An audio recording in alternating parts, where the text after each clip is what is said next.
உலகெங்கும் இருந்து சிலப்பதிகாரத்தை கேட்கின்ற செந்தமிழ் செல்வங்களே, உங்கள் அனைவருக்கும் என் வணக்கம்.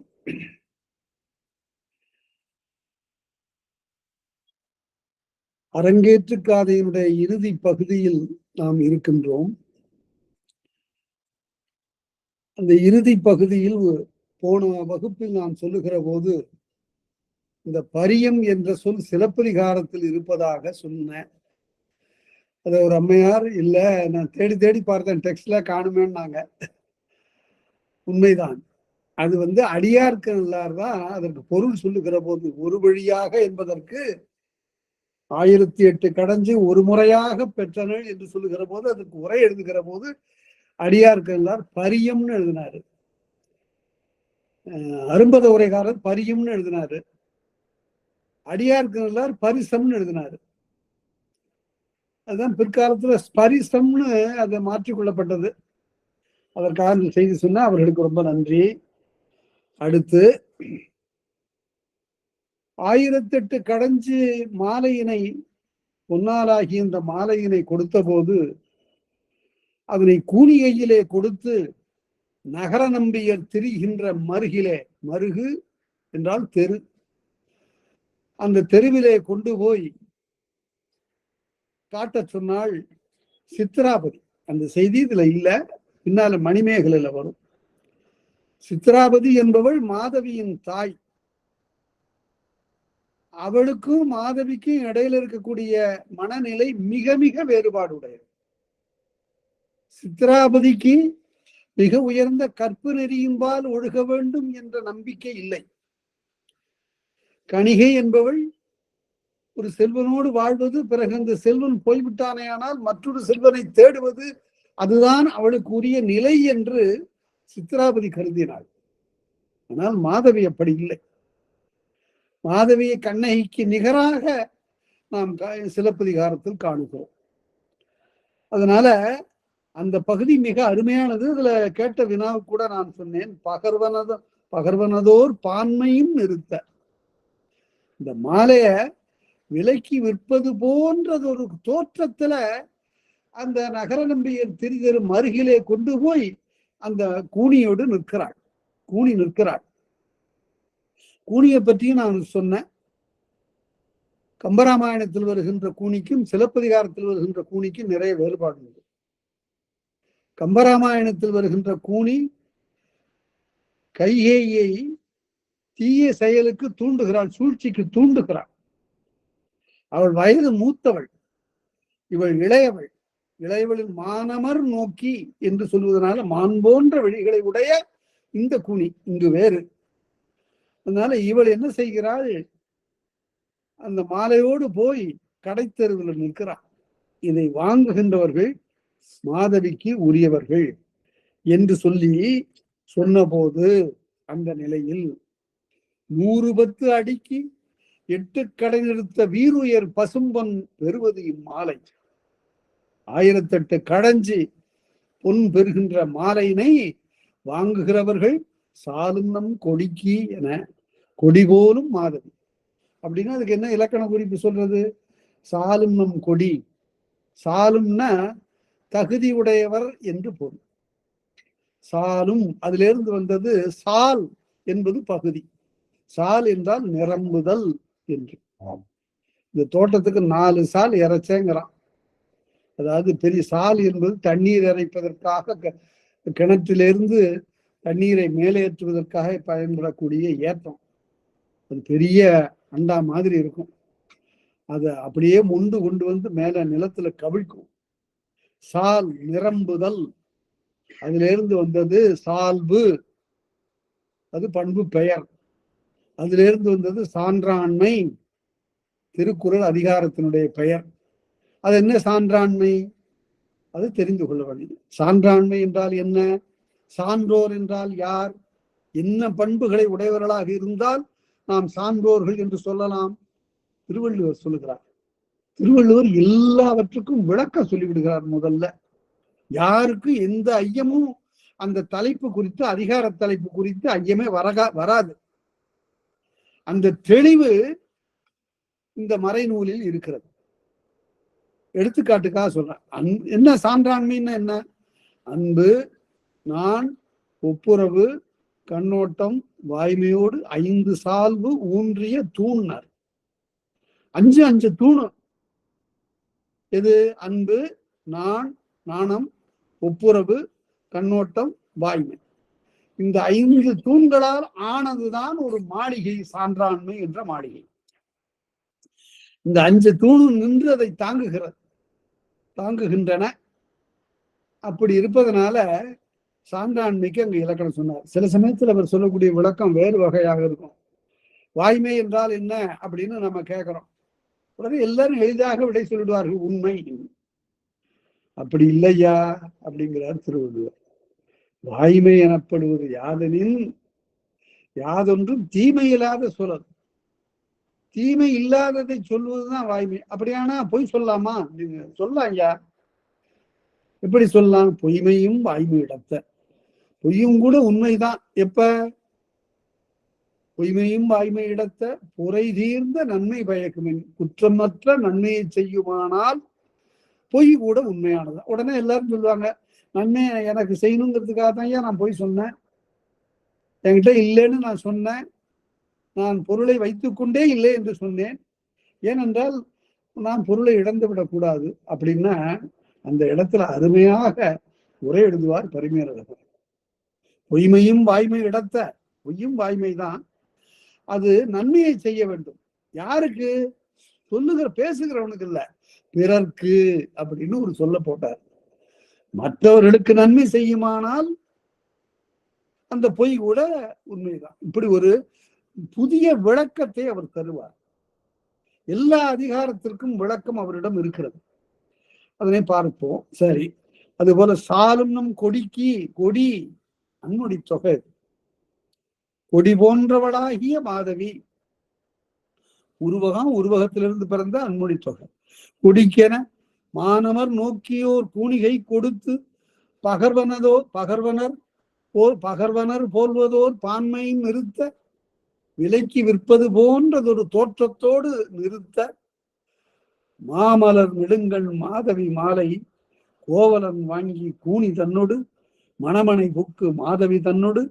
ஆக அங்க போனா அனைவுரு வைகளின் அயர்ந்தனன் மயங்கி, இங்கு போன பிறகு அவளுடைய கலையின்பால் கொண்ட ஈடுபாட்டின் காரணமாகவும் அவளுடைய பருவத்தின்பால் கொண்ட ஈடுபாடு காரணமாகவும் அவள் அழகின்பால் கொண்ட ஈடுபாடு காரணமாகவும் மயங்கி விடுதலறியா விருப்பினாயின் அவளை விட்டு நீங்காதவனாக இருந்தான். சரி, இந்த இடத்துல மாதவியோடு அவன் சேர்ந்து வாழ்வதற்கு காரணம் மாதவி பெற்றிருந்த இந்த தகுதிகளை எல்லாம் கண்ணகி பெறவில்லையா என்ற ஒரு வினாவம். அப்படி இல்ல, வடு நீங்கு சிறப்பின் தன் மனையகம் மறந்தன். குற்றமற்ற, வடு என்றால் குற்றம், குற்றமற்ற தன்மையினை உடைய கண்ணகியை நீங்கி மாதவிபால் சார்ந்தான் என்பது இதற்கு பொருள். நீங்குதல் முடியாத அளவுக்கு நேயம் பாராட்டினான் என்று பொருள். அதனால இவ்வாறு அரங்கேற்றுக்காதையில கடைசியில கதை பகுதி மிக குறைவு, கலை சார்ந்த பகுதி மிகுதி. எண்ணன் கலையோர் இருபெரு வீதியும் என்று சொல்லுவார் இளங்கோவடிகள். 64 கலைகள். இந்த 64 கலைகளும் இன்ன என்று அறியுமாறு சில உரையாசிரியர்கள் உரை எழுதியிருக்கிறார்கள். அது பின்னால நான் 64 கலைகளை பற்றியும் சொல்லுகிறேன், காலம் இடம் கொடுக்குமானால். இந்த 64 கலைகளை பற்றிய குறிப்புகள் தமிழிலும் இருக்கின்றன, வடமொழியிலும் இருக்கின்றன, சில வேறுபாடுகள் அமைந்திருக்கின்றன. அவற்றையெல்லாம் பின்னால பார்ப்போம். இப்ப அடுத்தபடியாக அந்திமாலை சிறப்பு செய்காதை. அந்திமாலை என்பது ஒரு அழகான தொடர். மாலை காலத்தினுடைய இறுதி பகுதி. மாலைனாவே என்ன பொருள் என்றால் மயங்குதல் என்று பொருள். மால் என்றால் மயக்கம் என்று பொருள். என்ன மால் இவனோடும்பார் திருவாசகத்துல மாணிக்கவாசக பெருந்தது. மால்னா மயக்கம். மயக்கம்னு என்ன பொருள்? ஒன்றுக்கு மேற்பட்ட இன்னொன்று சேருதல்னு பொருள். அறிவு ஒரு நிலையிலிருந்து இன்னொன்றால் பாதிக்கப்பட்ட நிலை மயக்கம். அறிவு மயக்கம், அறிவு திரிதல். அந்த ஒரு மலராக இருக்கின்ற நிலையிலிருந்து பல மலர்கள் ஒன்றாக வந்து மயங்குதல் மாலை, பூமாலை. ஒரு பொழுது இன்னொரு பொழுதோடு வந்து மயங்குகிற போது மாலை, மாலை பொழுது, ஈவினிங், அந்தி மாலை. அந்தி மாலை சிறப்பு செய்காது. அந்தி மாலையிலே என்னென்ன சிறப்பெல்லாம் நிகழ்கின்றன என்று பார்க்க போறோம். இங்கு கோவலன் மாதவியோடு சென்று சேர்ந்திருக்கிறான். இந்த மாதவியினுடைய நிலை என்ன, கண்ணகியினுடைய நிலை என்ன என்ற இரண்டு வேறுபட்ட நிலைகளை இங்கு எடுத்து காட்டப் போகிறார் இளங்கோடிகள். அந்தி மாலை, மாலை சிறப்பு செய்காதைன்னு அந்தி மாலை கண், மாலை இடத்து, மாலை பொழுதில் 7ஆம் வேற்றுமை தொகை. அந்தி மாலை சிறப்பு செய்காதை. விரிகதிர் பரப்பி உலகமுழுதாண்ட உறுதனித்துகிரி உறவோர் காணேன். இளமகள் போது சொல்லுகிறார், என்னுடைய காதற் கணவனாகிய, காதற் கொடுனனாகிய பகலவனை நான் காணவில்லை. அதனால இரவு இருளிலே மயங்கி இருக்கின்ற நிலமகள் இப்போது கண் விழித்து தனக்குரிய காதலனாகிய பகலவனை தேடுகிறார். விரிகதிர் பரப்பி உலக முழுதாண்ட ஒருதனித்திகிரி, ஒருதனித்திகிரின்னு ஒற்றை சக்கரத்தை உடைய சூரியன். அவன் வருகிற போது அவனுடைய தேருக்கு ஒரு சக்கரம் தான். அந்த ஒற்றை சக்கரத்திலே ஒருதனித்திகிரி உறவோர் காணேன். உறவோர் வலிமை மிக்கவன். அங்கண் வானத்து அணிநிலா விரிக்கும். அங்கண் என்றால் அழகிய இடமகன்ற. அம் என்ற சொல்லுக்கு அழகியன்னு பொருள். அம்மணி அப்படின்னா அழகிய மணின்னு பொருள்.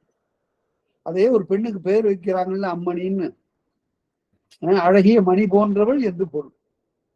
அம்மணி ரொம்ப அருமையாக அது வெளியாகவும் பயன்படுத்துவார்கள். பெண்களை கூப்பிடுகிற போது அம்மணி நீங்கள் நலமாக இருக்கிறீர்களா, அது பொது. அங்க ஒருதன அங்கண் வானத்து அழகிய இடமகன்ற வானத்தின்கண் அணிநிலா விரிக்கும். அழகான நிலவு ஒளியை விரிக்கின்ற திங்களம் செல்வன். இங்க நான் தான் சொன்னேன், உரையாசிரியர்கள் இந்த இடத்தை விட்டுட்டு போயிட்டாங்க, ஒரு அவர்களிடையே ஒரு குழப்பம் இருக்கிறதுனாலன்னு. திங்களம் செல்வன் நிலவாகிய என் மகனை காணோம் என்று. சரி, கணவன் தான் காணும், மகனையாவது பார்ப்போம் என்று கருதுகின்ற காலத்து திங்களம் செல்வன் யாண்டுடன் கொல்லன. அப்பதான் தேடுகிறார், நிலவை தேடுகிறார். திசைமுகம் பசந்து. இந்த பசந்துங்கிற சொல்லு இருக்கு பாருங்க, ஒரு அருமையான ஒரு சொல்லு. அது எங்கிருந்து வந்ததுன்னா, பசந்துங்கிறது இங்க வினையச்சம். பசந்து நின்றனள் அப்படின்னா பசலை பூத்து நின்றனள் என்று பொருள். உடம்பின்கண் வருவதோர் வேறுபாடுன்னு எழுதணும். மேனியிலே வருவதோர் வேறுபாடு. காதலி அல்லது மனைவி காதலன் அல்லது கணவனை பிரிகின்ற காலத்து அவளுக்கு உடம்பின்கண் வருவதோர் நிற வேறுபாடு, அதுதான் பசலை. அதுக்கு தமிழ் இலக்கியம் போல விளக்கம் கொடுத்தது எதுவும் இல்லை.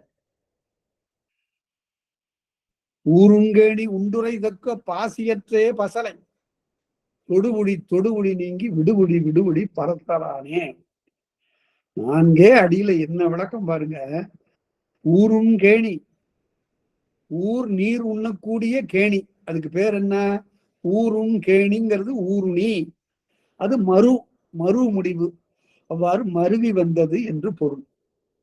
ஊருங்கேணி உண்டுரை தொக்க, அது உண்ணுதற்காக தொகைப்பட்டு நீர் தொகைப்பட்டு இருக்கக்கூடிய ஊருங்கேணி உண்டுரை தொக்க பாசியற்றே பசலை. அந்த ஊருணியில பாசி படர்ந்து இருக்கிறது. அங்கிருந்து போகிற ஒருத்தன் என்ன செய்வான், அப்படியே அள்ளி குடிக்க மாட்டான். அப்படி அந்த பாசியை கொஞ்சம் தள்ளிட்டு தண்ணீரை கையில் எடுப்பான். அந்த கையை நீரிடம் கொண்டு செல்லுகின்ற போது இந்த பாசி நீங்கி இருக்கும். தண்ணீரை 2 கைகளாலும் அள்ளி தன்னுடைய முகத்திற்கே கொண்டு போகும்போது பார்த்தா மறுபடியும் பாசி வந்து கூடிக்கொள்ளும். அதுபோல கணவன் அல்லது காதலன் பக்கத்துல இருக்கின்ற போது அந்த பசலை நீங்கி இருக்கும். அவன் அப்பால் போன போது அந்த பசலை அவளை தொற்றிக் கொள்ளும். அத வள்ளுவர் ரொம்ப அழகாக காமத்துப்பால் சொல்லுவார். இதோ பிரிந்தான் உடனே இதோ வந்தது பசலைன்னாராம். அதனால வீட்டு வாசல்படியை தாண்டும் முன்பே இவளுக்கு பசலை வந்து விட்டது. அப்ப பிரிவு ஆற்றாதவள், ஒரு சிறிதும் பிரிவு ஆற்றாதவள் என்ற அந்த குறிப்பை வள்ளுவர் கொடுக்கிறார். சரி, திசைமுகம் பசந்து செம்மலர் கண்கள் முழுநீர் வார, கண்கள் அருவியாக நீரை சொருகின்றன. முழுமையும் பணித்து திரை நீராடை இருநில மடந்தை அரைசு கெடுத்து அலம் வரும் அல்லற்காலை, நான்கு முகம் கொண்ட நிலமடந்தை. திசை முகம்னா 4 முகம், மேற்கு கிழக்கு வடக்கு தெற்கு, 4 முகமும் கொண்ட நிலமடந்தை. அவள் கடலை ஆடையாக உடுத்தவள், நீராறும் கடல் உடுத்த நிலமடந்தைக்கு எழிலொழுகும். பாவலர் சுந்தரம் பிள்ளை மனோன்மணியத்துல சொல்லுகிற போது அந்த இடத்த அவர் கொஞ்சம் அன்பு ஊர்ந்து மனதில் நினைவில் வையுங்கள். ஒரு அரிய செய்தியை நான் இங்கு சொல்லுகிறேன். மனோன்மணியம் எழுதிய சுந்தரம் பிள்ளையின் காலத்தில் தமிழ் மிகவும் இடர்பட்டிருந்தது. அவ்வளவு போற்றி கற்கப்படாத ஒரு காலம், பிற மொழி ஆதிக்கங்கள் மிகுந்த அந்த காலத்தில் மனோன்மணியம் நாடகத்தை சுந்தரம் பிள்ளை எழுதினார். இந்த நூலுக்கு ஒரு ஆங்கில முன்னுரை அவர் எழுதுகிற போது எழுதுவார், இந்த உள்ளூர்ல இருக்கக்கூடிய தமிழ் ஆசிரியர்கள், தமிழ் பண்டிதர்கள் எல்லாம் தமிழுக்கு என்ன செய்ய வேண்டும் என்பதை உணராது இருக்கிறார். ஆக்கமான பணி செய்ய வேண்டும். ஆகவே நான் இந்த நாடகத்தை நான் எழுதியிருக்கிறேன் என்று சொல்லிவிட்டு அழகாக ஒரு பகுதியை தொடங்குவார். இந்த பகுதிக்கு அவர் எந்த கடவுளை வாழ்த்துகிறார்? சிவபெருமான பாடல, திருமாலை பாடவில்லை, மற்ற தெய்வங்களை பாடவில்லை. போட்டார் ஒரு சொல்லு, தமிழ் தெய்வ வணக்கம். தமிழ் தான் தெய்வம், தமிழ் தெய்வ வணக்கம். அதுதான் முதல் ஒரு குறியீடு. பாவலர் சுந்தரம் பிள்ளை தான் தொடங்கினார். அதை பார்த்துத்தான் அவர் தமிழ்த்தாயை தெய்வம் என்று போற்றி அதற்கு வாழ்த்து உரைத்தமை கண்ட புரட்சி கவிஞர் பாரதிதாசன் அவர் சுந்தரம் பிள்ளையை வாழ்த்தினார். எப்படி வாழ்த்தினார்? ஒன்று வந்து ஓதுகின்றாள் என்றன் தமிழன்னை, அன்று ஒரு நாள் மாலை போதினிலே ஆறும் அறியாமல் என்றன் காதினிலே ஒன்று வந்து ஓதுகின்றாள், மன்றத்து புலவரின் கைகாரன் தமிழ் மனோன்மணியம் செய்த சுந்தரம் அப்படின்னாரு. அதுக்கப்புறம் ஒரு கொஞ்சம் அந்த பாட்டு கடுமையா போகுது. ஒன்று வந்து ஓதுகின்றாள் என்றன் தமிழன்னை, காதோடு வந்து சொல்றான், மன்றத்து புலவரில் கைகாரன் தமிழ் மனோன்மணியம் செய்த சுந்தரம் என்று அப்படி பாடுவதற்கு காரணம் அந்த தமிழ் பற்றை சுந்தரம் பிள்ளையினுடைய மனோன்மணியம் ஒரு குறிப்பிட்ட காலத்தில் வளர்த்து எடுத்தது. ஆகவே சுந்தரம் பிள்ளையை எல்லாரும் பாராட்டுவார்கள். அடிகளார், மறைமலை அடிகளார் சென்னையிலிருந்து திருவனந்தபுரம் சென்று அவர்களை பார்த்து உரையாடி விட்டு வந்தார்கள். இன்னும் அதற்கு மேலே ஒரு குறிப்பு சொல்லுகிறேன். விவேகானந்தர் திருவனந்தபுரத்திற்கு வந்து மக்கள் அவையிலே பேசுகிற போது, இந்து சமயம் மிக உயர்ந்த சமயம், அதனை நீங்கள் எல்லாரும் விடாது பின்பற்ற வேண்டும் என்று பேசிய போது ஒரு குரல் ஒலித்தது. எனக்கு சமயம் சைவ சமயம், வைணவ சமயம், அது இந்து சமயத்திலிருந்தும் வேறுபட்டதுன்னார். அப்படி சொன்னவர் பாவலர் சுந்தரம் பிள்ளை. அதனால இந்து சமயம் என்பது பின்னாளில் தோன்றியது, ஒரு அமால்கமேஷன், ஒரு இணைப்பு.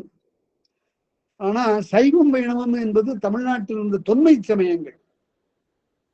சிந்து வெளியிலே கூட சைவத்தின் அடையாளங்கள் இருக்கின்றன என்று சர் ஜான் மார்ஷல் போன்ற பெரிய அறிஞர்கள் தான் காட்டியிருக்கிறார்கள். அதனால திசைமுகம் பசந்து செம்மலர் கண்கள் முழுநீர் வார, தன் கொடுனனாகிய பகலோன் எங்கே என்று காணோம் என்று தேடுகின்ற காலத்து நிலவு எழுச்சி ஏற்படுகிறது. அலம் வரும் அல்லற்காலை, அலமறுதல் என்றால் துன்புறுதல், அலமரல் பெருமரல் ஆயிரண்டும் சுழற்சி தொல்காப்பியர். உள்ளம் வருந்துதல் என்று பொருள், உள்ளம் சுழலுதல் என்று பொருள். மனம் வருந்துகின்ற அந்த துன்ப பொழுதில் கரைகெடு குடிகள், கரை என்று சொன்னால் இந்த இடத்துல வரிப்பணம் என்று பொருள். வரியை ஒழுங்காக செலுத்துகிற குடிகள் அவர்கள் கைதலை வைத்து, கையை தலையில வைத்து, ஐயோ நல்ல அரசன் போயிட்டான், இப்போ ஒரு கொடுங்கோலன் வந்திருக்கிறான், இந்த கொடுங்கோலனுக்கு இந்த ஊரிலே இருக்கக்கூடிய தீய குடிகள் எல்லாம் துணை புகுந்தார்கள். கரைகெடு குடிகள் கைதலை வைப்ப அரைபோகு குடிகளோடு ஒரு திறம் பற்றி. அரைபோகுதல் என்றால் சூழ்ச்சி செய்தல், கீழறுத்தல். கீழறுத்துகின்ற குடிகளோடு, அதாவது வரியை ஒழுங்காக செலுத்துகின்ற உண்மையான குடிமக்கள். வரிங்கிறதுக்கு இன்னொரு சொல் இருக்கிறது, வரலாற்றுல இருக்கு, கடமை என்று பெயர். வரிக்கு கடமை என்று, கடமையை செலுத்தணும், வரிக்கு கடமை என்று ஒரு பெயர்.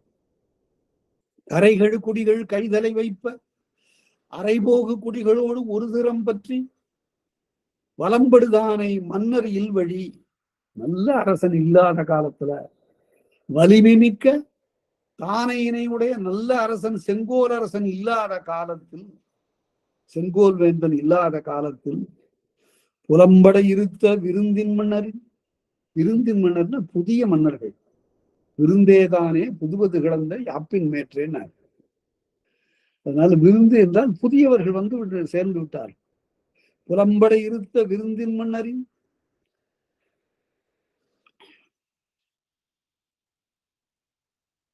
அவர் நிலம் கெடும்படியாக வந்து தங்கிய குறுநில மன்னர்கள். அந்த குறுநில மன்னர் போல தாழ்துணை துறந்தோர் தனித்துயரெய்த, எப்படி ஒரு பொல்லாத ஒரு குறுநில மன்னனின் கீழ் குடிகள் துன்புற்று வருந்துவார்களோ, அதுபோல கணவனை பிரிந்த மகளிர் துன்புறுகிறார்கள். அதனால மேலே சொல்லப்பட்டதெல்லாம் ஒரு உவமை. ஒரு கொடுங்கோர் அரசனின் கீழ் வருந்துகின்ற குடிகளை போல பிரிந்திருக்கக்கூடிய தலைவியர் எல்லாம் வருந்துகிறார்கள். தாழ்துணை துறந்தோ, தாழ் என்றால் தங்களுடைய மனத்திலே தங்கி இருக்கின்றன பொருள். தங்கி இருக்கக்கூடிய மகளிர் தாழ்துணை துறந்தோர், உள்ளத்திலே கணவன்மார் தங்கி இருக்கிறார்கள். அப்படி தங்கி இருக்க பெற்ற அந்த மகளிர் தனித்துயர் எய்த, இதுகாரும் அடையாத துன்பத்தை அடையுமாறு. அது ஒரு பக்கம். காதலர் புணர்ந்தோர் களிமகள் வெய்த, இதுதான் உலகத்தினுடைய இயற்கை. ஒரு பக்கத்துல இன்பம், ஒரு பக்கத்துல துன்பம், இப்படித்தான் இருக்கும். இத புறநானூற்றுல ஒரு புலவன் பக்குடுக்கை நன்கணியார் என்ற ஒரு புலவன் ரொம்ப அருமையா சொல்லுவார். ஓரில் நெய்தல் கரங்க, ஓரில் ஈர்ந்தன் பாணி ஈர்ந்தன் முழவின் பாணி ததும்ப, உணர்ந்தோர் பூவணி அணிய பிரிந்தோர் பைதல் உங்கன் பணிவார் உரைப்ப, இன்னாதம்மா இவரார். இந்த உலகம் ரொம்ப துன்பமானது. ஒரு பக்கத்துல மணப்பறை கொட்டுகிறார்கள், திருமண விழா சிறப்பாக நடைபெறுகிறது. அதே வீதியில இன்னொரு பக்கத்துல பிணப்பறை கொட்டுகிறார்கள், ஒருவருடைய ஆவி பிரிந்து இருக்கிறது. ஆக உலகம் இப்படித்தான், இதுதான் நடக்கும். இறப்பு நிகழாத வீடு எது?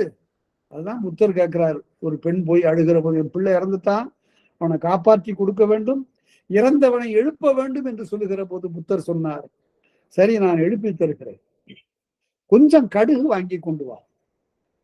கடுகு தானே, இது என்ன பெரிய செய்தி, நான் வாங்கி கொண்டு வருகிறேன். ஆனால் ஒரே ஒரு நிபந்தனை, நீ வாங்கி வருகின்ற கடுகு இறப்பே நிகழாத ஒரு வீட்டிலிருந்து வாங்கி வர வேண்டும். அப்படி ஒரு வீடு இருக்கா என்ன உலகத்துல? அவளுக்கு அவளோட உண்மையை உணர்த்துகிறார். இறப்பு நிலையாமை என்பது உலக இயற்கை. அப்போது இந்த துயரம் இருக்கும், அந்த காலப்போக்கில் அந்த துயரம் ஆறி போய்விடும். அதுதான் உலகத்தினுடைய இயல்பு என்று அதைத்தான் பக்குடுக்கை நன்கணியார் சொன்னார். இன்னாதம்மை உலகம், இந்த உலகம் உண்மையிலே துன்பமானதுதான், இனிய காண்க இதன் இயல்பு உணர்ந்தோர். இதுல எந்த அளவிற்கு உங்களால் முடியுமோ அந்த அளவிற்கு இன்பத்தை கண்டுகொள்ளுங்கள் என்று அவர் பாடினார். அதே செய்தி ஒரு பக்கத்துல கணவனை பிரிந்த மகளிர் துயருறவும், இன்னொரு பக்கத்துல கணவனோடு சேர்ந்த மகளிர் இன்புறவும் ஆகிறது. இந்த செய்தி தான் நடக்க போகுது இந்த காதையில. ஒரு பக்கத்துல மாதவி மகிழ்ச்சியாக இருக்கிறார், இன்னொரு பக்கத்துல கண்ணகி துயரத்தோடு இருக்கிறார். இவ்வாறு இது அருமையான ஒரு அடி. அதாவது சிலப்பதிகாரத்துல ஒவ்வொரு அடியும் அந்த கவிதைத்தன்மை நிறைந்ததாகவே இருக்கும். அதாவது கவிதை புதிதாக இருக்கலாம் அல்லது மரபாக இருக்கலாம், எது வேண்டுமானாலும் இருக்கலாம்.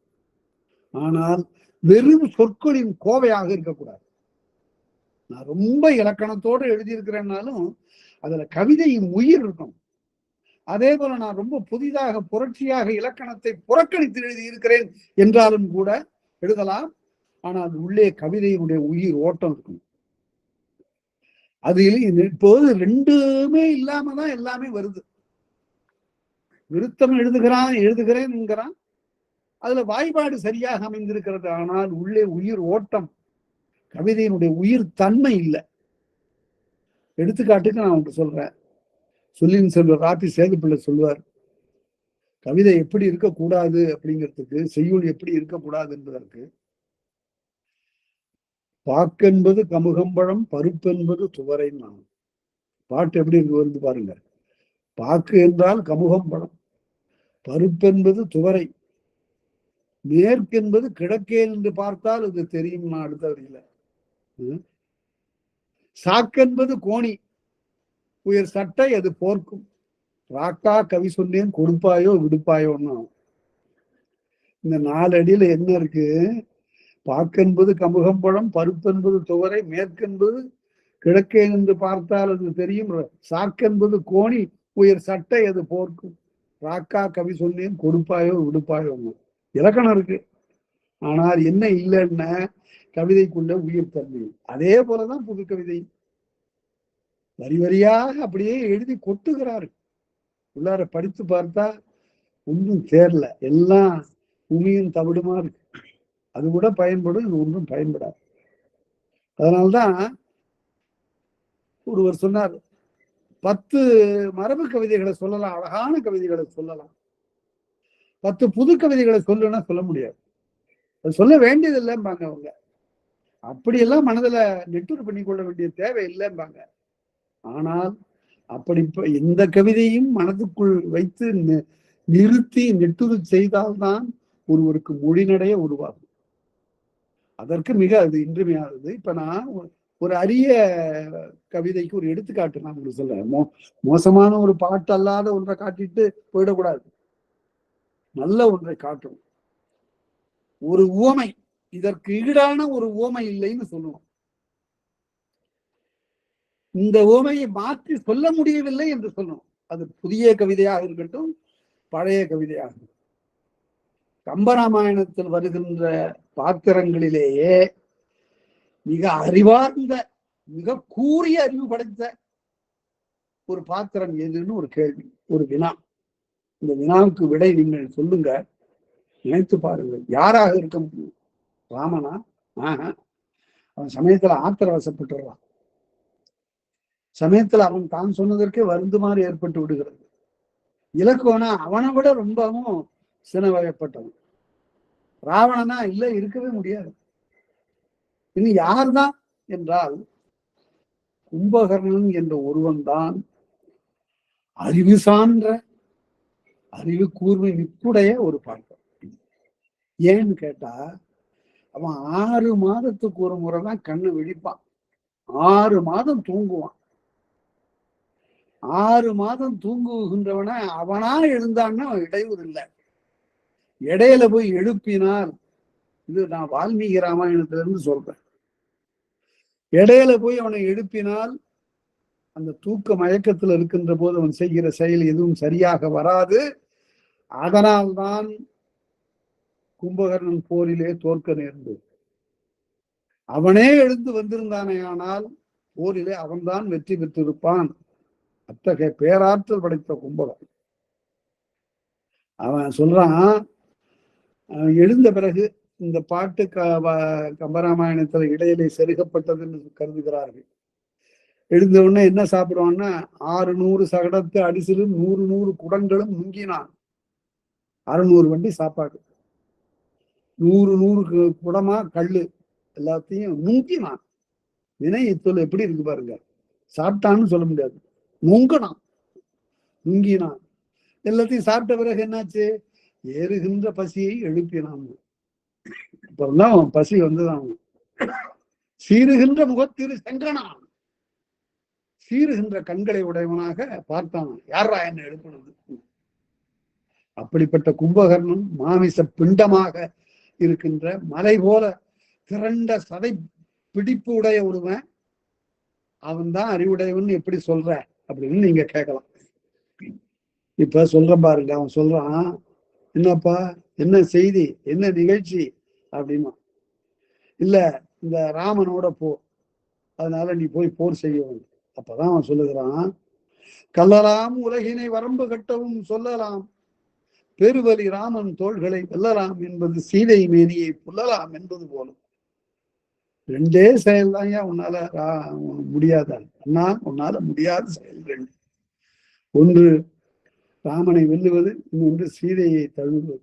இதுக்கு அது ஓம, அதுக்கு இது ஓமன்ட்டான். இதை மாத்தி யாரும் ஒண்ணும் பண்ண முடியாது. இது இந்த ஓமையை மாற்றி போடவே முடியாது. இதுதான் அறிவு கூர்மை உடையவனாக இருக்கிறான். ராவணனுக்கு அறிவு சொல்லக்கூடியவனாக இருக்கிறான். மொழி ஆளுமை உடையவனாக இருக்கிறான். எதற்கு எதை ஓமைப்படுத்துவது என்ற தேர்ந்த அறிவுடையவனாக இருக்கிறான். அதுபோல இங்கேயும் நாம பார்த்தோம். இப்படி இந்த அடியில பாருங்க, குழல் வளர முல்லையில், இந்த மாதிரியான சொற்களை எல்லாம் இளங்கோ அடிக்கடி கையாடுவார். அதாவது இந்த முல்லைன்னு இந்த சொல்லு இருக்கு பாருங்க, இந்த இடத்துல இதுக்கு ரெண்டு பொருள் இருக்கு. ஒன்று முல்லை மலரை குறிக்கும், இன்னொன்று முல்லை பண்ணை குறிக்கும். முல்லை பண் என்பது ஆதி பண் என்று நாம் பார்த்தோம். முல்லை நிலத்துக்குரிய பண், ஆதி பண். குடல் வளர் முல்லையில், புல்லாங்குழலிலே வளர்கின்ற முல்லை பண். குடல் வளர் முல்லையில் கோவலர் தம்மோடு மழலை தும்பி வாய் வைத்து ஊத. அந்த புல்லாங்குழலிலே கோவலர்கள் வாய் வைத்து ஊதுகிறார்கள். ஒரு செய்தி. கோவலர்னு என்ன, ஏன் உங்க கோவலர்னு பேரு அப்படின்னா, கோவலர்னா கோ என்றால் பசு என்று பொருள். வளர் மேய்ப்பவர், பரிகரிப்பவர், பாதுகாப்பவர், தாங்குபவர் என்று பொருள். அதையே இவன் வச்சுக்கிட்டான், பெற்றோர்கள் ஏன் கோவலர்னு வச்சாங்க அப்படின்னா, கோவலன் என்பது கண்ணனுடைய பெயர். அதனால அந்த செய்தி எங்க சொல்லப்படல. கோவலன் என்பது கண்ணனுடைய பெயர். அதனால வணிகர் உலர்த்தவனாக இருக்கக்கூடிய கோவலனுக்கு அவன் பெற்றோர்களிட்ட பெயர் தான் கோவலர் இயற்பெயர். கூடல் வளர் முல்லையில் கோவலர், புல்லாங்குழலிலே கோவலர்கள் வாய் வைத்து ஊத, முல்லை மலரிலே தும்பி வாய் வைத்து ஊதுகிறது. இந்த தும்பியை பற்றி சொல்லக்கூடிய இடத்துல எல்லாம் ஊதுதல்னு தான் சொல்லணும். வண்டு மொய்த்தது, தும்பி ஊதியது. வண்டு தேனை அருந்தியது, தும்பி வாய் வைத்து ஊதி குடி பருகியது. அவ்வாறு சொல்ல வேண்டும். இவ்வாறு மழலை தும்பி, அது மழலை தும்பின்னா அது மிக மென்மையான வெறும் ஒலியை தான் சொல்லுகிறது. குழந்தைகள் பேசுவதில் ஒலிதான் இருக்கும், சொல்லு இருக்காது. அதுபோல இந்த தும்பி ஒரு உணகல் ஒலிதான் அது உண்டாக்க முடியும். ஹம்மிங், தும்பி மட்டும் ஹம்மிங் தான். வண்டு அப்படி இல்லை, அதற்கு சுரபேதம் இருக்கும். அதனால்தான் தும்பி வாய் வைத்து ஊத, அருகால் குறும்பறிந்து. அருகால்ங்கிறது வண்டுக்கு ஒரு பெயர். இந்த இடத்துல இந்த கால்ங்கிற சொல்ல ரெண்டு இடத்துல பயன்படுத்துகிறார் இளங்கோவடிகள். அருகால் குறும்பெறிந்து, குறும்புன்னு பகை, குறும்பன்னு பகைவன், பகை செய்பவன், இயல்பான செயலுக்கு மாறான செயலை செய்பவன் குறும்பன். அருகால் குறும்பு எரிந்து, அருகால்ங்கிறது வண்டு. அருகால் குறும்பு எரிந்து அருகாலாகிய பகையை அப்பாலே அகற்றி. வண்டு போய் மலர்ல இருக்கக்கூடிய தேனை குடிப்பதற்காக உட்காருகிறது. அங்கிருந்து அதற்கு 6 கால். அருகால். இந்த இடத்துல ஒரு பாட்டு தனிப்பாடல் தரத்துல இருந்து சொல்றேன். காளமேகம் என்று ஒரு புலவன் இருந்தான். அவன் எதுல புகழ் பெற்றவன் கேட்டா வசை பாடுவதில் ரொம்ப புகழ் பெற்றவன். யாருமே அவனுடைய வசைக்கு தப்புவதே இல்லை. அதை பற்றியெல்லாம் விரிவா பார்ப்போம், பிறகு பார்ப்போம். அவனை ஒருத்தன் கேட்டான்,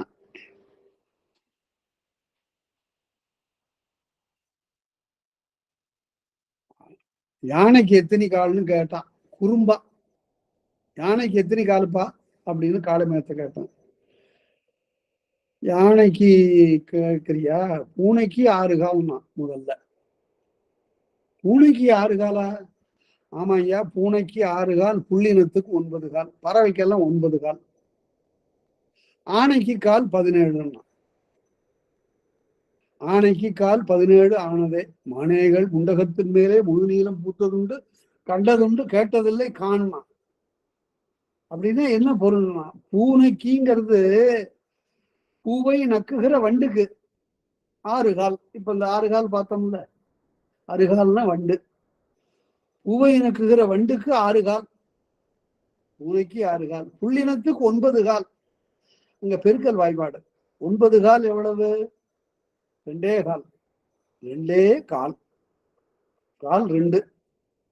ஆனைக்கு கால் 17, 4 கால். பெருக்கல் வாய்ப்பாடு. இப்படியெல்லாம் பாட முடியும் என்று பாடி பாடி தன்னுடைய ஆழ்ந்த புலமே வீணாக்கி விட்டதாக சொல்லுவார்கள் காளமேகம். இறைவன் ஆண்டவன் கூட அவனுடைய வசைக்கு தப்புல. அப்படி சொற்சிலம்பம் ஆடியவன் அவன். அவன் 6 கால்னு சொல்றான் பாருங்க. 6 கால்களை உடைய வண்டாகிய பகை. எதுக்கு பகை? தென்றலுக்கு பகை. அது தென்றல் போய் மலர்கள்ல மனத்தை அள்ளி செல்வதற்காக வருகிறது அந்த காற்று. அந்த காற்றுக்கு பகையாக இந்த வண்டு அந்த தேனை போய் குடிப்பதற்காக மலர்ல உட்கார்ந்து இருக்கிறது. உடனே அப்படியே அந்த காற்று வந்து அடிக்கும் போது வண்டு அப்பால போய் விடுகிறது. இந்த இயற்கையான நிகழ்ச்சி எப்படி சொல்றாரு பாருங்க. வண்டு பகையாம், தென்றல் வண்டை விரட்டுகிறதாம், அருகால் குறும்பு எறிந்து அரும் பொதி வாசம் பொதிந்திருக்கக்கூடிய அருமையான மனத்தை சிறுகார் செல்வம். அந்த காற்றுக்கு பேர் என்ன சொல்றாரு? சிறுகால். சிறுகால்னாவே காற்றுன்னு பொருள். சிறுகார் செல்வன் தென்றல் என்று பொருள். சிறுகார் செல்வன் மருகில் தூற்ற கொண்டு போய் வீதியெல்லாம் சேர்க்கிறான் அந்த மனத்தை. யார்? காற்றாகிய செல்வன். காற்றாகிய செல்வன் மருகிலே தூற்ற. இந்த தூற்றுதல்ங்கிற சொல்ல நல்ல பொருளை கையாண்டவர் ஒருவர் தான், குமரகுருபர சுவாமிகள் தான். இந்த தூற்றுதல்ங்கிறத எப்படி பாருங்க, அவருடைய நல்ல உள்ளம், மிக உயர்ந்த உள்ளம் புலப்படுது அதுல. பிறர் சீரெல்லாம் தூற்றி சிறுமை புறங்காட்டுனார். பிறருடைய சிறப்புகளை எல்லாம் தூற்றணும். அப்படின்னா என்ன பொருள்? எல்லாருக்கும் சொல்லணும். 4 திசையிலையும் ஒருவனுடைய நல்ல பண்புகளை சொல்லணும். அதுக்கு போய் தூற்றுதல்ங்கிற சொல்ல அவர் கையாண்டார். தூற்றுதல்னா 4 திசைகளையும் பரப்புதல். இப்ப அந்த மாதிரியான அந்த சொல்ல இப்ப நாம அப்படி பயன்படுத்துறது இல்லை. அவன் என்ன தூற்றிக்கிட்டே இருக்கிறான்னா வசைப்பாடுகிறான்னு பொருள். அதை மாற்றி கையாண்டவர் குமரகுருவர் அடிகள். அவரை பற்றி நிறைய தெரிந்து கொள்ள வேண்டிய செய்திகள் இருக்கின்றன. ஆராய ரொம்ப அதிகமான செய்திகள், நமக்கு வியப்பூட்டக்கூடிய செய்திகளை குமரகுருவருடைய வரலாறு சொல்லுகிறது. பின்னாலே சொல்லுவேன். அரும்புகளில் பொதிந்த மனத்தை வண்டுகள் நுகராமல் தென்றோல் விரட்ட காற்று அந்த மனத்தை கொண்டு போய் வீதியெல்லாம் தூற்றியது.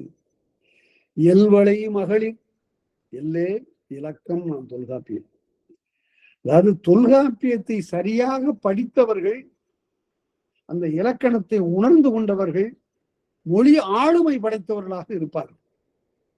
இந்த தொல்காப்பிய புலமை என்பது வர வர வற்றி போய் கொண்டிருக்கிறது. எதிர்கால தலைமுறையினர் தான் இந்த தொல்காப்பியத்தை சரியாக கற்க வேண்டும். இணையத்துல 75 வகுப்புகள் என்னுடைய பாடம் தொல்காப்பியம் இருக்கிறது. அது நீங்க எல்லாரும் கேட்கலாம், கேட்டு பாருங்கள். ஒப்புமையாக பல பல செய்திகள் இதில் சொல்லப்பட்டிருக்கும். அதற்கு பிறகு தொல்காப்பிய நூலுக்குள் செல்லுங்கள். அதற்கு பிறகு தொல்காப்பியத்துக்கு உரை வேறுபாடு பாருங்கள். உங்களுக்கு இலக்கண ஆற்றல் மிகுதியாக உண்டாகும். எல்லே இலக்கம் அப்படின்னா எல் என்றால் ஒளி என்று பொருள். எல் வளை ஒளி வீசுகின்ற இலங்குகின்ற வளை அணிந்த மகளிர் மணிவிளக்கு எடுப்ப. அவர்கள் கையில அழகான விளக்கை எடுத்துக்கொண்டு வந்து, மாணிக்கத்தால் ஆகிய விளக்குன்னு எழுதுறாங்க. ஆனால் இந்த இடத்துல அழகானன்னு தான் சொல்றதுதான் பொருத்தம். அழகுமிக்க அந்த விளக்கை எடுத்து அங்க மாடங்கள்ல கொண்டு வந்து வைக்கிறாங்க. அந்தி பொழுதுல மாலை பொழுது எப்படி வருகிறது, அந்தி மாலை எப்படி சிறப்பு செய்வது, இந்த விளக்கை ஏற்றி மாடங்கள் அந்த விளக்கை ஏற்றி, பழைய கால வீடுகள் எல்லாம் மாடங்கள்ல எண்ணெய் விளக்கு வைப்பதற்குரிய இடம் இருக்கும். அதற்கு பிறகு பின்னால அதெல்லாம் எடுத்துட்டு அங்க ஒரு மின் விளக்கை வச்சு அதுக்கு ஒரு கண்ணாடி போட்டாங்க. எல்வளை மகளிர் மணி விளக்கு எடுப்ப மல்லல் மூதூர் மாலை வந்து இருத்தன. மல்லல் அப்படின்னா மேல எல்லுங்கிறதுக்கு தொல்காப்பிய சூத்திரம் சொன்ன எல்லே இலக்கம்னு. அடுத்த வரி மல்லல், மல்லல் வளனேன்னு தொல்காப்பியம். மல்லல்னா வளம்னு பொருள். மல்லல் மூதூர் வளம் நிறைந்த அந்த மூதூர் மாலை வந்து இருத்தன. மாலை பொழுது வந்து தங்கியது. இருத்தல் தங்குதல். இறை வல்லினம் போட்டா இறை, எல்லா பொருளிலும் தங்கியிருப்பது இறைவன் என்று பொருள். மாலை வந்து இருத்தன. இளையராயினும் பகையரசு கடியும் செருமான் தென்னர்குல முதலாகலின். இந்த யாரு இந்த நிலா வர்றார், அவரு திங்களஞ்செல்வன். இந்த திங்களஞ்செல்வன் யார் என்று கேட்டால் தென்னர் குல முதல், பாண்டியருடைய குல முதல்வன். பாண்டியருடைய குலம் திங்களிலிருந்து தொடங்குகிறது. திங்கட் குலத்துக்குரியவன், சந்திர குலத்தவன் சொல்லுவாங்க புராணங்கள்ல. பாண்டியன் சந்திர குலத்தவன், சோழன் சூரிய குலத்தவன். அடுத்தபடி ஒரு வினா இருக்கு, சேரன் அப்ப என்ன குலம் அப்படின்னு. சேரனும் திங்கள் குலத்தவன், சந்திர குலத்தவன் தான். அவையெல்லாம் புராணம் தழுவிய செய்திகள். தென்னர் குல முதலாதலின் செருமான், செருமான் செரு பகை, பகை வென்று மாட்சிமைப்பட்ட தென்னர்னு பாண்டியர். தென்னர் குல முதலாதலின் அந்தி வானத்து வெண்பிறை தோன்றி. அந்தி வானத்துல பிறை தோன்றியது. என்ன பிறையாக இருக்கும்? முதல் பிறையும் இரண்டாம் பிறையும் கண்ணுக்கு தெரியாது, மூன்றாம் பிறை தான். அதனால மூன்றாம் பிறை தொழுவதற்குரியதாக தொழுதுகான் பிறை என்று சங்க இலக்கியம் கூறுது. மூன்றாம் பிறையை தொழுவது வழக்கம். மகளிர் மூன்றாம் பிறையை தொழுது கடலிலே வந்து நீராடி நோன்பு தொடங்குவார்கள், நமக்கு நல்ல கணவன்மார் கிடைக்க வேண்டும் என்று. அதுதான் பின்னாளிலே வருகிற போது மார்கழி திங்கள் மதி நிறைந்த நன்னாளால் அது மெல்ல அந்த பிறை நிலா வளர்ந்து பௌர்ணமியாக உடுநிலா காலமாக வெள்ளுவாவாக வருகின்ற காலத்துல அந்த நோன்பு நிறைவு. அவ்வாறு அந்திவானத்து வெண்பிறை தோன்றி புன்கண் மாலை குறும்பெறிந்து ஓட்டி. மாலை குறும்பை எரிகிறது. மாலையாகிய பகை, குறும்புன்னு பகைன்னு சொன்னேன். இப்போது மாலை பகையாகிவிட்டது. இரவு போது வருகிறது, அந்தி பொழுது வருகிறது. அது ஓட்டி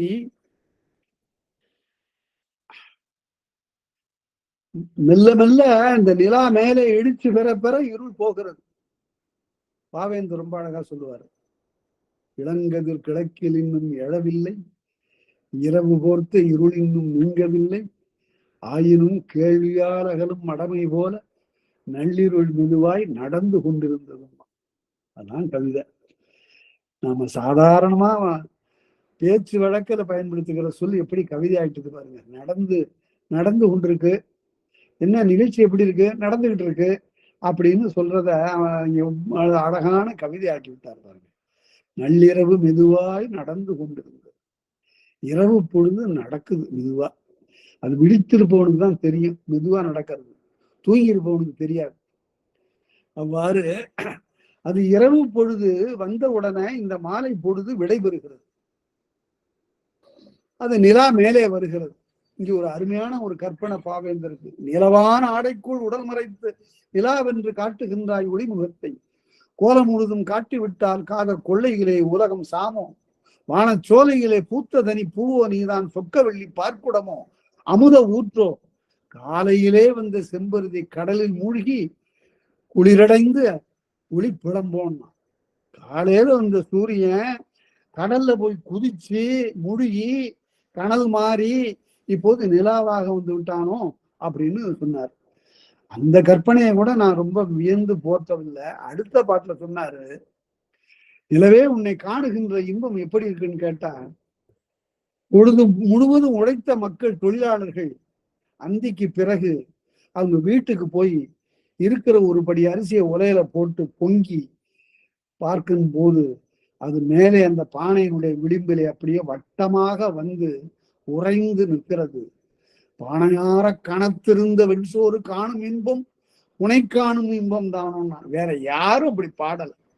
தொழிலாளர்களுக்கு எது பெரிய பேரின்பம் பயப்பது? அவர்கள் உழைத்து வந்த பிறகு அவருடைய பசிக்கு உணவாக இருக்கக்கூடிய உணவு அழகிய நிலா போல வட்டமிட்டு இருக்கிறது. இந்த காட்சி இப்படி காணுகின்ற, அதனாலதான் அவன் புரட்சிக்குங்க. அவ்வாறு அந்த நிலா வந்து தோன்றியது, மெல்ல இருள் போய்விட்டது. பாண்டியர் குலம் எப்படி நிலவிலிருந்து தொடங்கி வந்த பாண்டியர் குலம் சோழரை வென்றதோ அது போல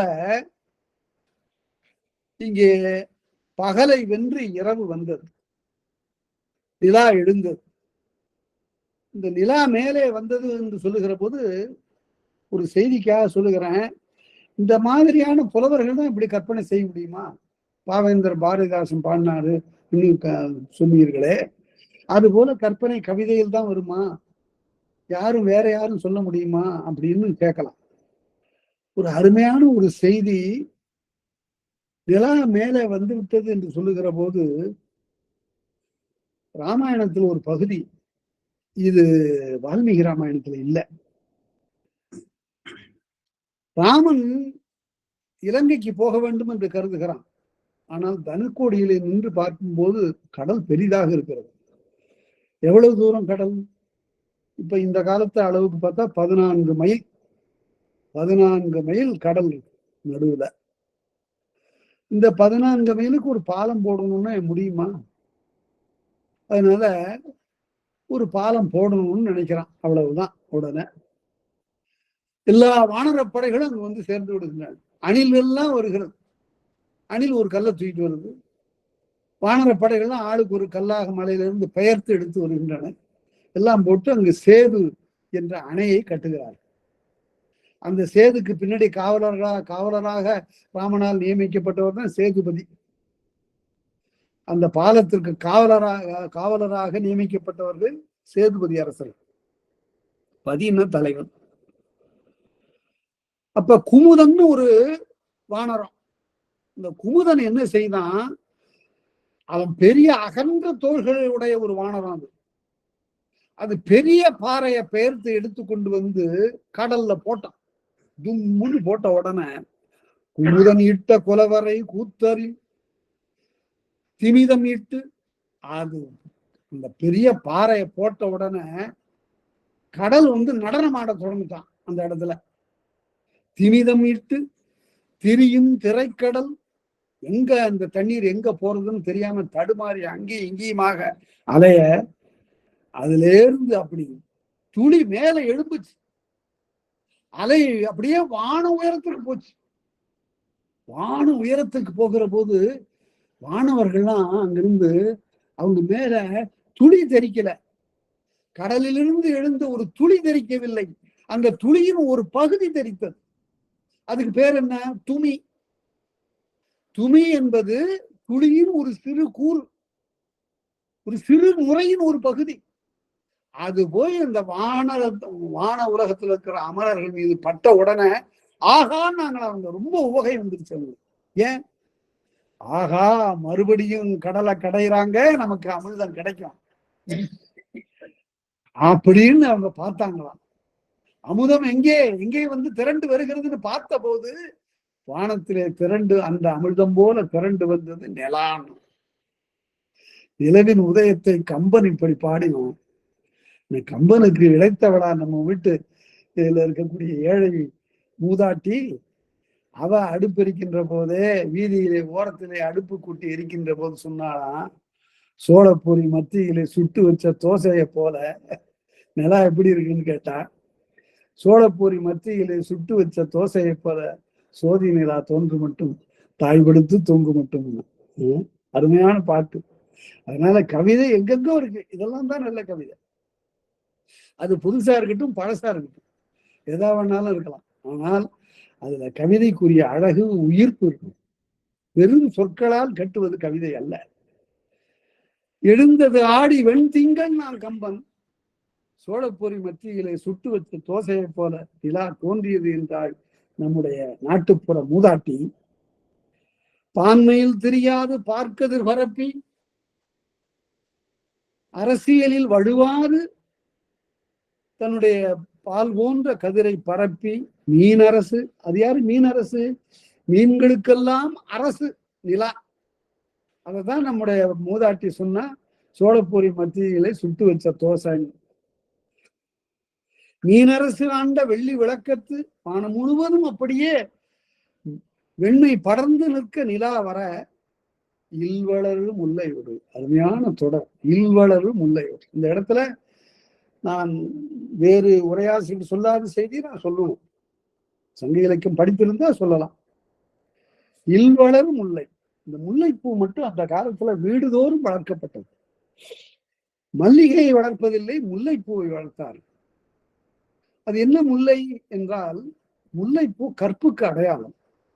கற்பு என்றால் என்ன? எல்லாரும் தவறா சொல்லிட்டு இருக்காங்க. கற்பு என்பது உடற்கூறு பற்றிய ஒரு செய்தி, ஒரு பண்பு இல்லை. முதல்ல அதன் அது உள்ளம் பற்றியது. அப்படின்னா என்ன பொருள்? கற்பு என்பதற்கு எது பகுதி என்ற சொல்ல எப்படி பிரிப்பது? கல். பூ என்பது ஒரு பெயரின் விகுதி. கல்வு கல்லின் தன்மை. அப்படியா? கல்வி கற்பு என்பதற்கு பொருள். கல் என்றால் கற்றுக்கொள் என்று பொருள். அது முன்னிலை வினை, முன்னிலை ஒருமை வினை. இளமையில் கல் அப்படின்னா அங்க வருகிறது அந்த கல்லு. இளமையிலேயே கற்றுக்கொள் என்று பொருள். இந்த விளக்கம் வேற யாரும் சொல்லல, அதுக்காக நான் சொல்ல வேண்டியிருக்கு. இளமையில் கல் அப்படின்னா கல்வி, கற்பு என்பது கல்வி. என்ன கல்வி? குடும்ப கல்வி. குடும்ப கல்வி என்றால் அது எப்படி வருவது என்றால் பரம்பரையாக தொன்று தொட்டு வருவது. குறிப்பாக ஒரு சங்க செய்யுள பார்த்தா, வீட்டுல பிள்ளைகளை வளர்ப்பது யார்? தந்தையார். வினையே ஆடவர் குயிரா, அவன் வெளியில போயிடறான்.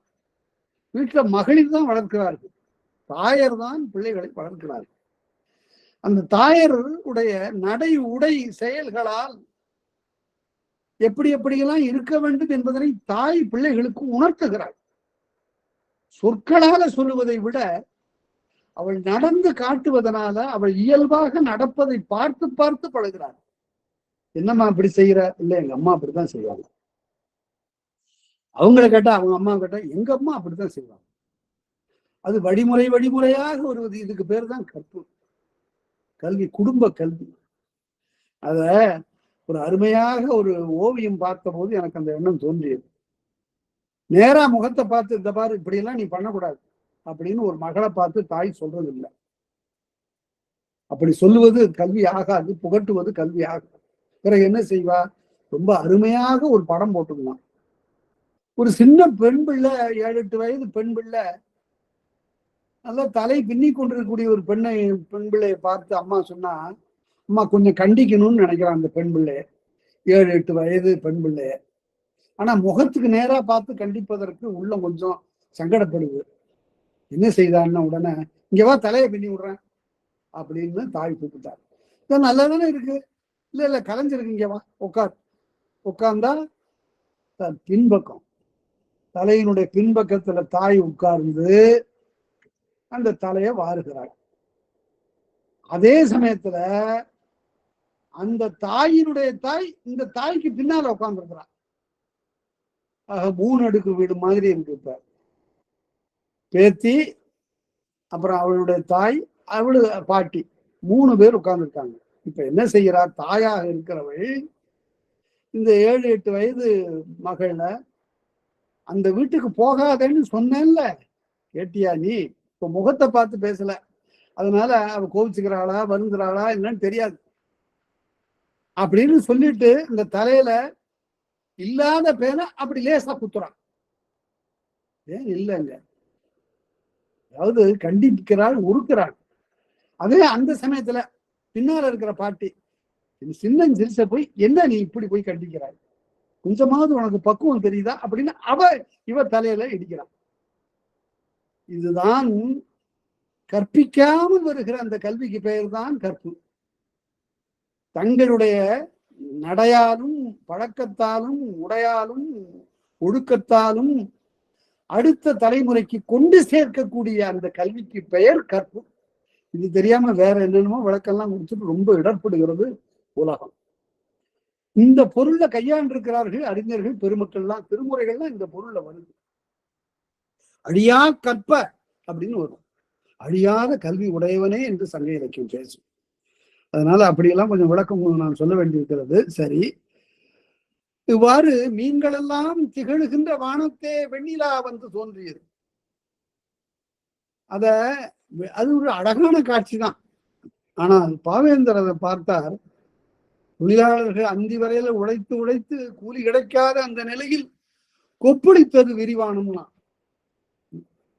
விண்மீன்களாக கொப்புளித்த விரிவானம் பாராய் தம்பின்னா, அது ஒரு காட்சி. அடுத்தது செந்துகிர் கோவை சென்றேந்து அல்குல், பவள ஒழுங்கை பவள மாலையினை இடையிலே கட்டியிருக்கின்ற கோவைன்னு எழுதணும், கோர்வைன்னு எழுதக்கூடாது. கோர்வைங்கிறது பிழையான அர்த்தம். பார்வை என்பதற்கு நிகராக கோர்வை என்று தவறாக எழுதிவிட்டார்கள். கோவைன்னு தான் சொல்லணும். இந்த பெண்ணு மாப்பிளையும் பார்த்தா கோவையா இருக்குன்னு சொல்லணுமே தவிர கோர்வையா இருக்குன்னு சொல்லணும். கோவை என்றால் பொருத்தம், கோத்தல் என்றால் இணைத்தல் என்று பொருள், சரியான இணை என்று பொருள்.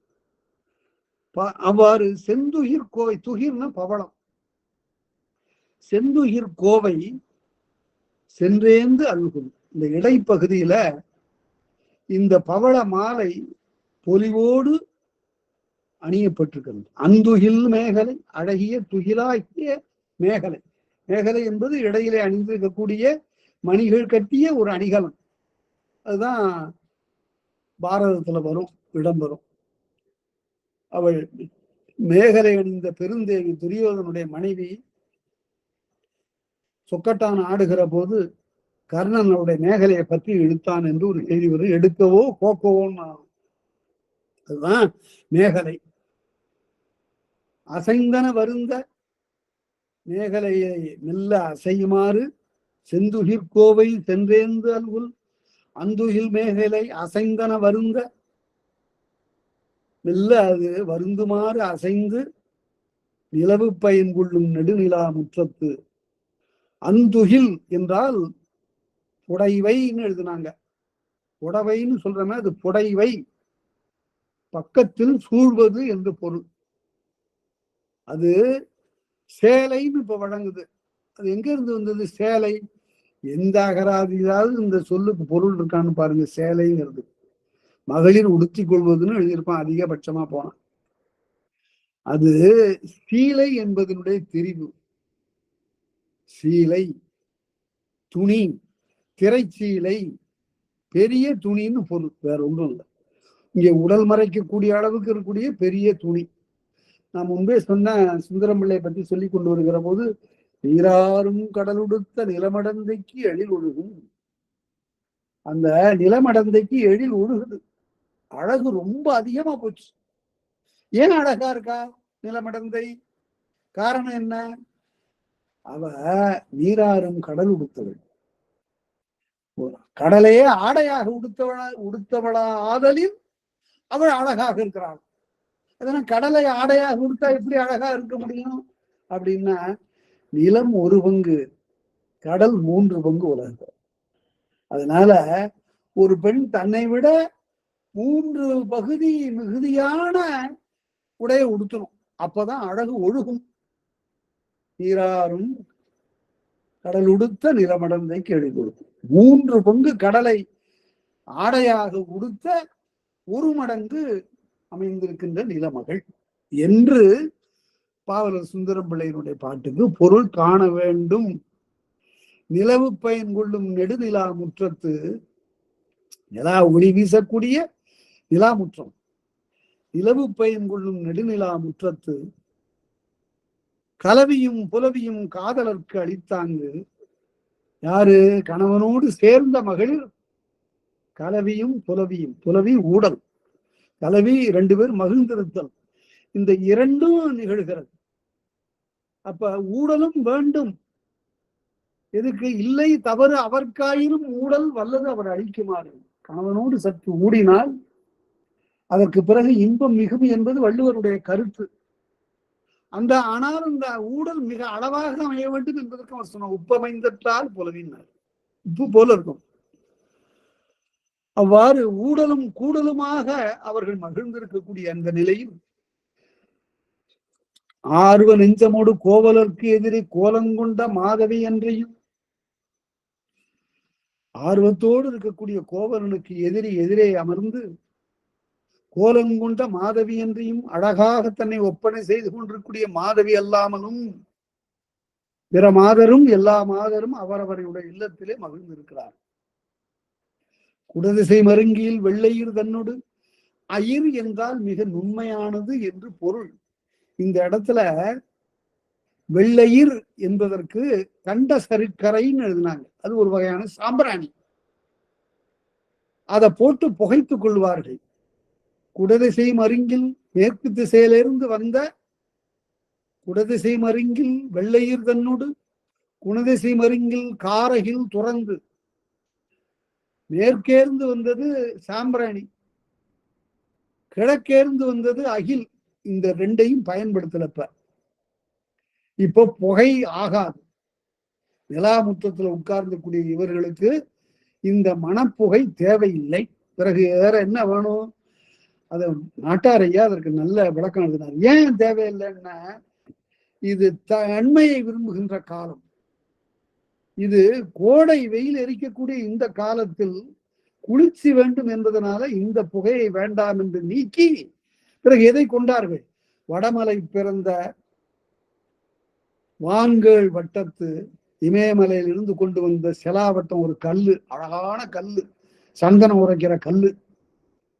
அந்த உரகல்லு அங்கதான் இருக்கு, உயர்ந்த கல். இப்பவும் அந்த பக்கம் இமாச்சல் பிரதேசத்துக்கு போனா இந்த கல்லை பல இடங்கள்ல தேய்க்கிற கல் என்று விற்பார்கள். அந்த வான்கள் வட்டத்து மிக உயர்ந்த அழகிய சிலாவட்டம். சிலாவட்டம்னா கல்லாலான வட்டம், பலகை. அதுல தென்மலை பிறந்த சந்தனம் மருக. இன்டெகிரிட்டி எப்படி எவ்வளவு அழகா சொல்றாரு பாருங்க, நேஷனல் இன்டெகிரிட்டி. இமயமலையில பிறந்த கல்லுல புதிய மலையில பிறந்த சந்தனம் போட்டு அரைக்காம, தென்மலை பிறந்த சந்தனம் மருக, தென்மலையில தோன்றிய புதிய மலையிலே பிறந்த சந்தனத்தை உராய்ந்து வெள்ளை இருங்கா அகிலோடு வெள்ளையில் புகைப்ப அப்படின்னார் நெடுநல்வாடையில. இங்க தட்பத்தை விரும்பும் காலமாதலின் புகையை விரும்பாது சந்தனத்தை கொண்டார்கள் என்று நாட்டார் எழுதினார். தாமரை கொழுமுறி தாதுபடு செழுமலர் காமரு குவளை கடுநீர் மாமலர் பைந்தளிர் படலை பருவுக்காளாரம் சுந்தர சுண்ண துகளொடும் அறை சிந்து புரிந்த செழும்பூம் சேர்க்கை. அடுத்தபடியாக பல வகையான மலர்களால் அமைந்த படுக்கையில இவர்கள் அமர்ந்திருக்கிறார்கள். அந்த காட்சி அடுத்தபடியாக சொல்லப்பட போகிறது. இதுவரையில சேர்ந்திருக்கக்கூடியவர்களுடைய மகிழ்ச்சி நிலையை சொல்லி, அந்த மாதிரியில அந்த வகையில மாதவியும் கோவலனும் இருந்தார்கள் என்று சொல்லுகிறார் இளங்கோவடிகள். தொடர்ந்து அடுத்த வகுப்புல பார்ப்போம். இதுவரையில கேட்ட அனைவருக்கும் மிக்க நன்றி, வணக்கம்.